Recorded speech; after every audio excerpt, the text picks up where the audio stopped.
Jesus, now you be my Emmanuel. You always stay with me, oh, you know they ever let me down.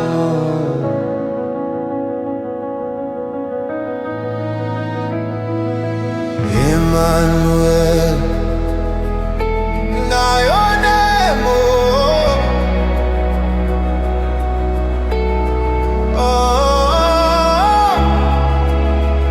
now you be my Emmanuel. Now you be my Emmanuel. Now you be my Emmanuel. Now you be my Emmanuel. Jehovah, oh, now you be my Emmanuel. Now you